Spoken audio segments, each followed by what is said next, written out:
안녕하세요. 오늘은 소비 심리를 이용한 꽃집 상권 결정 방법에 대해 좀 정리해보는 시간을 준비를 했어요. 다룰 내용이 많으니까 오늘은 뭐 더 길게 얘기하지 않고 바로 시작해볼게요. 우선 모든 이제 장사의 임대료 대비 판매량은 좀 살짝 불변의 법칙이 따른다고 생각을 해요. 임대료가 높은 만큼 상권이 좋기 때문에 판매량이 좋을 수밖에 없죠. 대신 여기서 이제 주의할 점이 매출이 높은 이제 비싼 임대료의 상가가 타업종한테는 훌륭한 입지 조건일 수가 있는데 꽃집은 그게 성립이 안 될 수 있다는 점이에요. 일반적인 우리의 소비 심리만 봐도 이제 답이 나오잖아요. 우리의 일주일 기준으로만 봤을 때도 우리가 커피를 사 먹는 횟수가 많은지 꽃다발을 구매하는 횟수가 많은지만 봐도 답이 나오죠. 그래서 같은 임대료의 상권인데도 그곳이 이제 카페인지 꽃집인지에 따라서 매출 차이가 좀 심하게 있고요. 혹여나 잘 나가는 카페가 주변에 있다고 해서 그곳이 꽃집을 차리기 좋은 상권이다 라고 판단하는 거는 조금 위험할 수 있다는 거죠. 여름이 되면 화훼산업은 아예 비수기 시즌이 들어가니까 그때는 높은 임대료로 이제 머리가 아플 가능성 또한 많아지고요. 잘 나가는 카페가 있는 상권에 일반적인 이제 우리와 같은 소비 심리를 이용하면 사실상 꽃집보다는 백반집 운영이 유리할 수가 있다고 볼 수 있죠. 뭐 밥을 사 먹고 카페를 갈 거니까. 요즘 소비자들은 뭐 어떤 서비스를 이용할 때 선 검색 후 방문의 패턴을 보여요. 평소 이제 꽃집 이용률이 카페보다는 많이 낮잖아요. 그렇기 때문에 이제 내 주변의 꽃집 위치를 평소에는 잘 모르시는 분들이 많아요. 그래서 꽃집 방문을 위해서 위치 파악이 먼저기 때문에 선 검색이 먼저 이루어진다는 걸 알 수 있고요. 여기서 조심해야 될 게 이렇게 본인이 필요해서 검색하고 찾아오시는 경우도 있는데 꽃 구매 일부는 이제 충동적인 소비 심리가 따라서 구매하시는 경우가 있다는 거죠. 이런 이유들로 이제 선 검색 후 방문만 따지고 상권을 결정하시는 거는 어쩌면 좀 아쉬운 선택이 될 수가 있어요. 말씀드린 대로 소비 심리를 활용한 상권 결정이 어느 정도는 가능한데요. 상권을 좀 구분해서 설명을 드려볼게요. 우선 첫 번째로 다뤄볼 곳은 일반적인 1층 상가예요. 1층 상가는 이제 로드 상가랑 골목 상가 이렇게 두 가지가 있는데 모두 사람이 걸어다니는 인도랑 도로를 앞에 두고 있기 때문에 선검색 후 방문 고객 말고도 충동 구매로 바깥에 이제 포트도 꺼내놓고 좀 저렴한 꽃 상품들을 꺼내놨을 때 그렇게 사가실 수 있는 거, 그리고 잠시 구경만 하고 싶다라고 들어오시는 분들까지도 모두 내 고객으로 전환시킬 수 있다는 좋은 점이 있죠. 대신 1층 상가 임대는 임대료가 당연히 비싸고요. 저처럼 1층이면서 저렴한 곳을 찾다 보면은 공간이 많이 협소하거나 가게 노출이 잘 되지 않는 골목인 경우가 많죠. 사실 뭐 꽃집 창업 이제 시작 단계에서는 작은 장소에 저렴한 월세를 많이 찾기 때문에 협소한 공간은 이제 큰 문제가 되진 않는데요.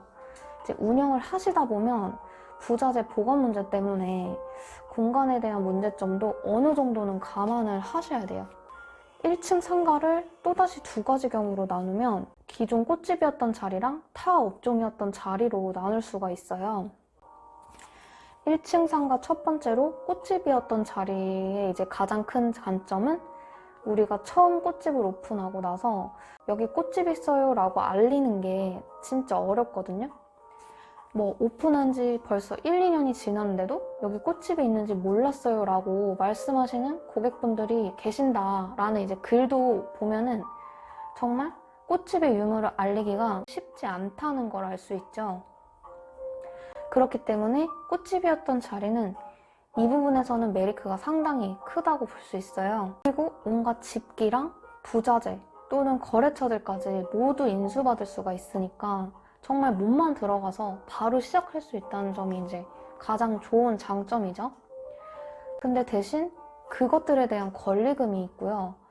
기존에 있었던 꽃집의 단골 고객, 거래처들에 대한 목록을 받았을 때 그분들이 느낄 수 있는 만족감을 꾸준히 유지하면서 그 고객들이 사장이 바뀌었더라도 쭉 내 가게를 애용하실 수 있게 노력해야 된다는 부담감으로 다가올 수가 있겠죠.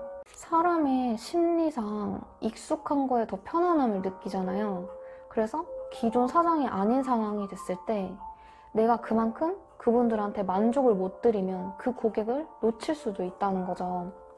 그렇기 때문에 단골 고객 그리고 거래처를 모두 인수받게 되는 좋은 조건이더라도 그 고객이랑 거래처가 나에 대한 낯선 심리를 좀 익숙한 심리로 돌려서 계속적으로 내 손님으로 잘 끌고 갈 수 있는 건 온전히 다 모두 그 가게를 인수받은 분의 몫이 되는 거죠. 그리고 인수받는 건 어떻게 보면 완전한 정답은 아니라고 생각을 해요. 왜냐면 잘 운영되다가 뭐 사장님의 건강 문제나 지역 이동으로 정리하시는 분들도 많겠지만 대부분 잘 되던 장사를 접는다? 그건 사실 지금 같은 상황에서는 쉽지 않은 결정이에요. 접는 장사는 그 나름의 이유가 있다고 보시면 돼요. 그러니까 인수를 받게 되시면 잘 꼼꼼히 따져보셔야 돼요. 그리고 1층 상가 두 번째로 타 업종이었던 곳 혹은 공실인데요. 여기서 장점은 사실 하나도 없어요. 처음부터 모든 걸 개척해 나가야 한다는 좀 그런 점이 크고요. 앞서 말씀드렸듯이 여기 꽃집 있어요 라고 알리는 게 모두 내 몫이고 본인 스스로 노력이 정말 많이 필요한 과정이에요. 하지만 내가 마케팅에 어느 정도 자신이 있고 그리고 권리금을 낼 정도의 여유가 없다 라고 하신다면 아예 처음부터 탄탄대로 새로운 곳을 꾸며 채워나가시는 것도 절대 나쁘진 않죠. 제가 그렇게 하고 있으니까요. 두 번째로 볼 곳은 2층 상가인데요. 대부분 2층에서 운영하고 계신 분들은 스튜디오 개념이나 공방, 작업실 개념으로 운영을 많이 하고 계세요. 이런 곳은 90%가 선 검색 후 방문 고객이라고 볼 수가 있는데 노출이 즉각 되진 않으니까 충동 구매를 기대하기는 좀 어렵고요.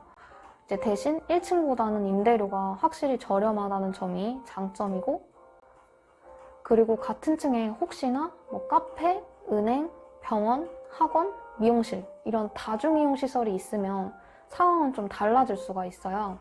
사람들이 많이 이용하는 다중이용시설을 이용하시려고 어쩔 수 없이 2층에 올라오시게 되잖아요.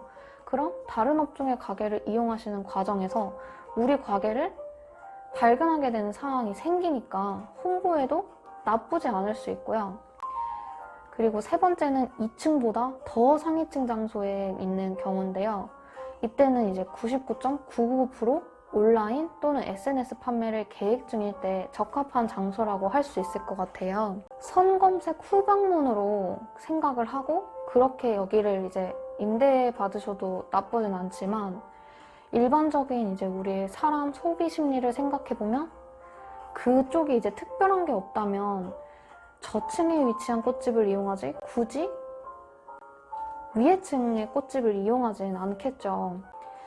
다만 예외적인 상황은 제가 꽃집 커뮤니티 카페를 통해서 우연하게 이제 필요로 하는 플라워 박스를 중고로 구매한 적이 있었어요.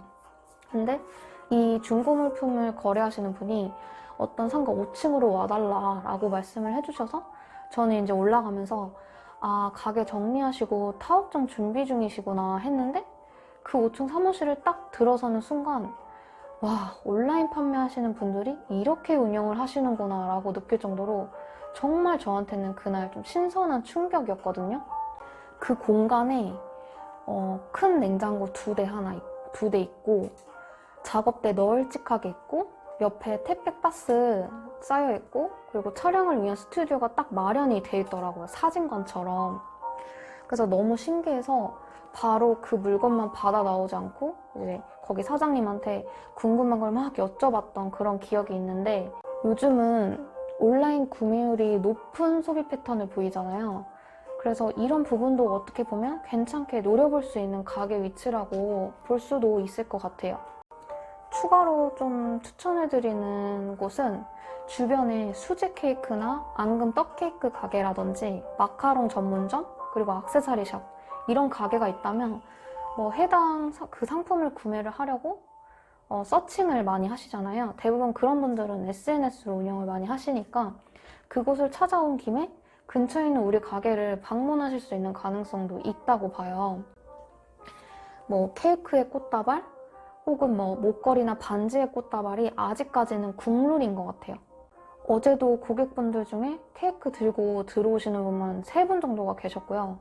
뭐 최근에 기념일로 주문 주시는 분들도 모두 뭐 메인 선물이 따로 있고 이거는 서브다, 꽃다발은 서브 선물이다 라고 주문 주시는 경우가 있다 보니까 그런 매장들 옆에 꽃집이 있다라면 그것도 되게 나쁘지 않다라고 생각을 하고요. 이렇게 상권을 바라보는 시각을 소비 심리를 활용해서 상권 선택을 하면 어떨까라는 생각에 이제 오늘 영상을 찍어봤는데요. 상권은 뭐 더 다양하고 꼼꼼하게 바라봐야 하겠지만 요즘 이제 소비 패턴이나 소비 심리가 많이 바뀌었으니까 그런 관점에서도 상권을 바라볼 줄도 알면 더 좋지 않을까라는 생각이 드네요. 그럼 오늘 영상도 도움이 되셨기를 바라면서 더 좋은 영상으로 찾아오겠습니다. 그럼 다음 영상에서 봐요. 안녕!